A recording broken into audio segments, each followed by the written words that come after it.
At para sa ating mga balita, Israel, winasak ang West Bank. Itutulad nga ba sa Gaza? At mga lider ng European Union na alarma sa banta ni Donald Trump. Pero bago natin umpisahan ang ating mga balita, mangyari po lamang na i-like ang video ito para sa patuloy na paghahatid natin ng ating mga updates mula sa loob at labas ng bansa. Malaking tulong po ang inyong like para sa aming mga content creator. Maraming salamat po mga kababayan.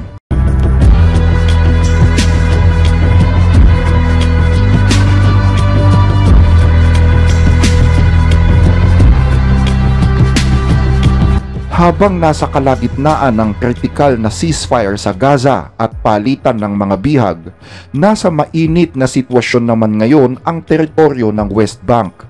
Ayon sa IDF, 23 gusali sa West Bank ang kanilang pinabagsak at sinasabing ang mga gusaling ito ay hawak daw ng mga terorista.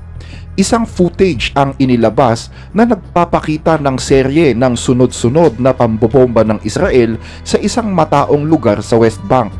Ayon sa mga ulat, naglagay ang mga Israeli ng mga bomba sa mga nasabing gusali bago ito tuluyang pabagsakin. Kasunod nito ay sinimulan na ring ilikas ng mga Palestinian aid groups ang mga residente na malapit sa mga lugar na apektado ng pambobomba. Sa ngayon ay wala pang eksaktong bilang ng mga nasawi o nasaktan sa pag-atake ng Israel sa West Bank. Sa isa pang hiwalay na insidente sa West Bank, sinabi rin ng IDF na pinatay nila ang 2 operatiba ng Hamas na pinakawala noong 2023 ceasefire agreement. Dahil dito, naniniwala ang marami na posibleng paslangin din ng Israel ang mga bilanggong Palestinian na pinapalaya ngayon sa kasalukuyang ceasefire deal.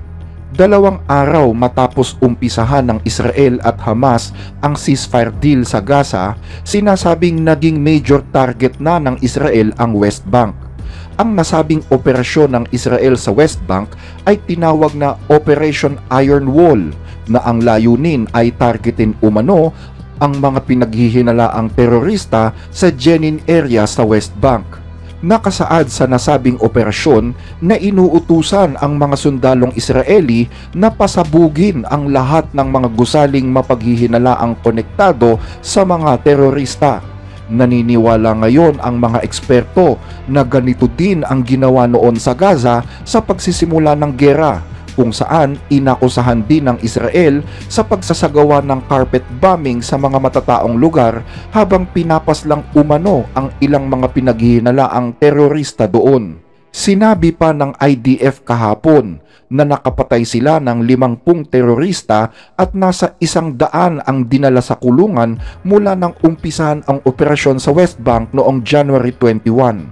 Sa ngayon, ang Jenin area kung saan inumpisahan ang Operation Iron Wall ay nananatiling kritikal sa mga aktibidad ng Israel sa West Bank.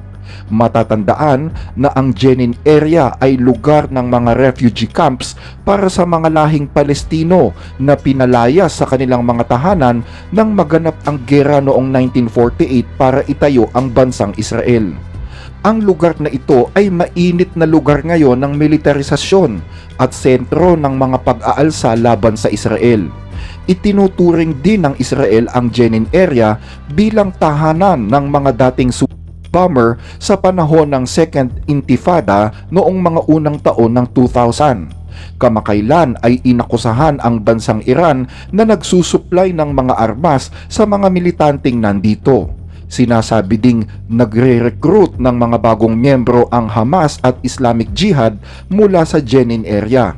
Samantala, lumabas din sa mga ulat na inaatake ng mga Israeli settlers ang ilang mga Palestinong naninirahan sa West Bank at sinasabing umabot na daw sa 1,800 pag-atake sa mga Palestino ang ginawa ng mga Israeli settlers mula nang magsimula ang gera sa Gaza noong October 7, 2023. Kasabay nito, tinarget din ng mga relihistang Palestino sa West Bank ang mga sundalong Israeli, kung saan nagpakawala ng tear gas ang mga sundalo noong February 1 sa bayan ng Betunia.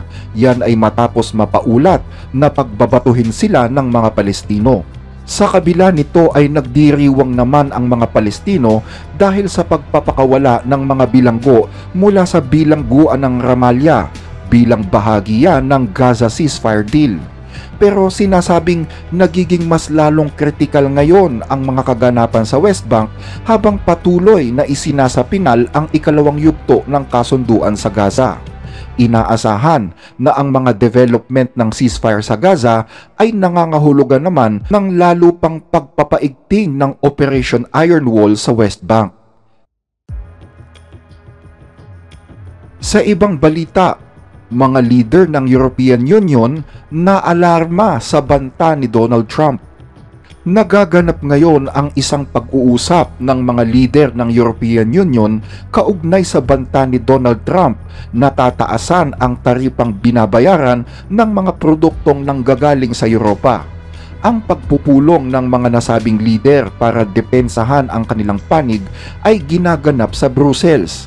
Yan ay habang nagbabantay naman ang Canada at Mexico sa nalalapit na pagpapatupad ng matataas na taripa laban sa kanila.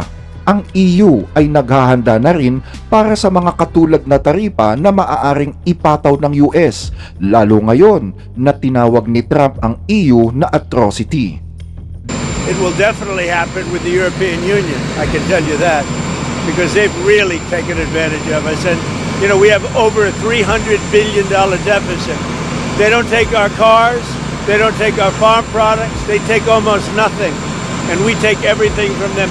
But the European Union it's an atrocity. Dahil dito, nagbabala si EU Foreign Policy Representative Kaja Kallas sa posibleng maging epekto sa oras na magkaroon ng trade war sa pagitan ng EU at ng Estados Unidos. We were listening carefully to those words, and of course we are preparing also on our side. But what is clear, there are no winners in trade wars.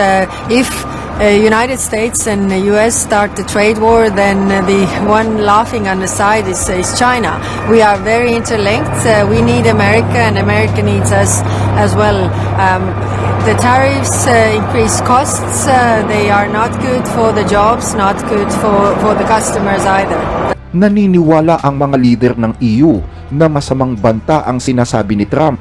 Ayon kay German Chancellor Olaf Scholz, masama ang magiging bunga nito hindi lamang sa European Union kundi pati na rin sa Amerika.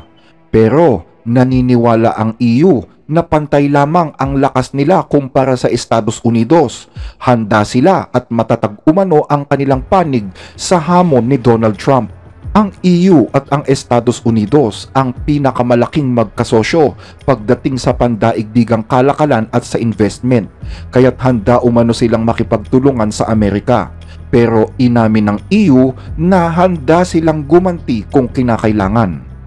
Posible umanong maapektuhan ng mataas na taripa ang mga industriya ng makinarya, mga sasakyan at kemikal, dahilan upang maging mapagmatsyag umano ang mga negosyante ng nasabing industriya sa mga susunod na araw.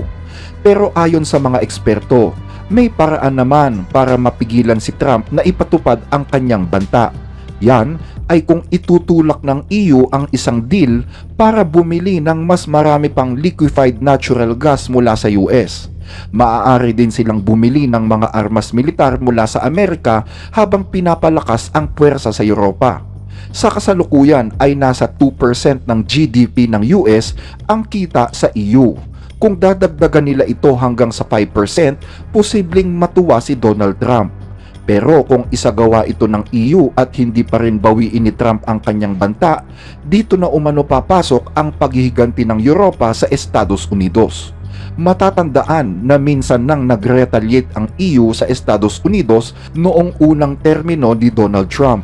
Nang mga panahon na yon, matinding naapektuhan ang mga produkto ng whiskey, bourbon, mga produktong agrikultural, mais, orange juice, mga Harley-Davidson motorcycles at olive jeans. Pero naniniwala din ang mga eksperto na makatarungan lamang ang banta ni Donald Trump dahil ang European Union ay may malaking trade surplus sa US. Ibig sabihin, mas maraming dinadalang produkto ang Europa sa US kaysa sa binibili nito mula sa Amerika. Sa katunayan, Ang US market ang pinakamalaking destinasyon ng mga export mula sa Europe, kung saan 1/4 ng lahat ng European export ay papuntang US. Karamihan dito ay mga produktong gamot at pharmaceutical at mga kotse. Karamihan sa mga produktong ito ay galing sa Belgium, Ireland, Slovakia at Germany.